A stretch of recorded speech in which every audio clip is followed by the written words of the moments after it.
Hello and welcome to ITU Telecom World 2011 here in Geneva in Switzerland. And this time I'm talking with John Davies, who's the Vice President of the World Ahead programme at Intel. John, it's good to see you again. What in your view are the principal challenges facing the ICT industry today?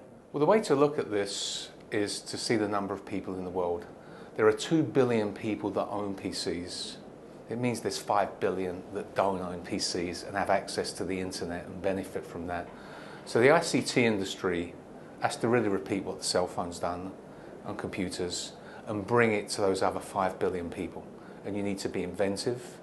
Affordability is critical, and giving them tools and content to enrich their lives and futures is what the ICT industry must do.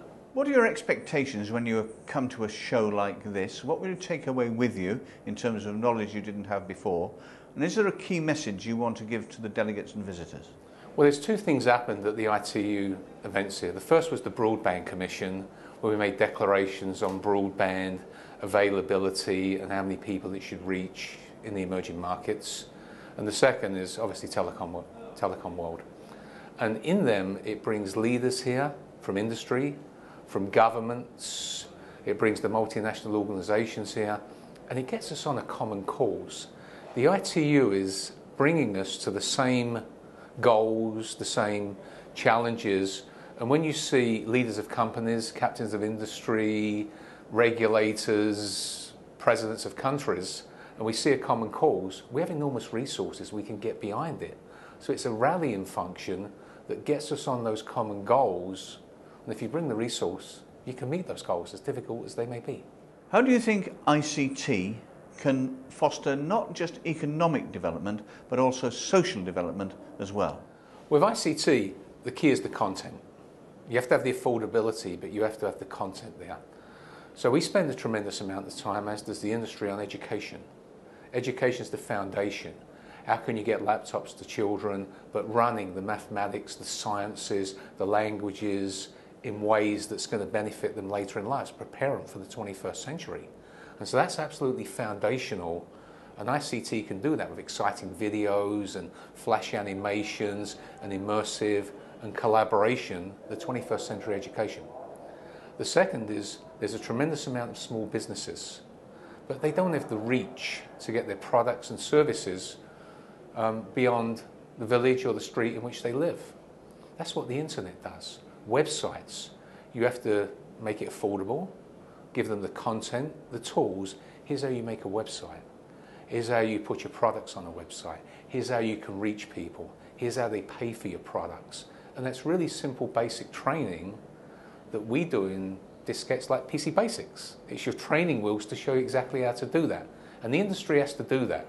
Benefit your education, benefit your economies, and then everything is more positive. John, what single measure do you think could be implemented by governments to bring down what is really the prohibitive cost of broadband connectivity in developing nations? And secondly, what role do you think industry should play in helping that? Well, the key things in connectivity costs are, take Africa for example, bringing those undersea submarine cables was critical. So you're not just working off a satellite, you have broadband that reaches everyone in the world. Now you have to connect to it with fibre. And the government role is to make sure there's the last mile spectrum available, enough spectrum so the operators, they can have competition, there can be multiple operators. They can have that spectrum, they can provision it and get that to people for the last mile. So it's the spectrum, it's the competition, and it's the enabling. Now, in many cases, it's not going to be commercially viable to reach the rural. And yet in many countries, the mining, the farming, the fishing, the tourism takes place in the rural, and the economy comes from there. So you have to balance that. And in the phone world, the voice world, this was done with universal service funds. Here's how you can connect the villages. That has to be applied exactly to broadband, because it doesn't just benefit the people, it benefits the country's economies. Can you tell us one thing that you think needs to be done if we're ever going to get any closer to completing the mission of providing more global citizens with more meaningful access to connected technology? Low-cost PC, plus prepaid broadband, plus exciting content will bring the next billions into the internet world to enrich their lives. John Davies, as usual, thanks very much indeed.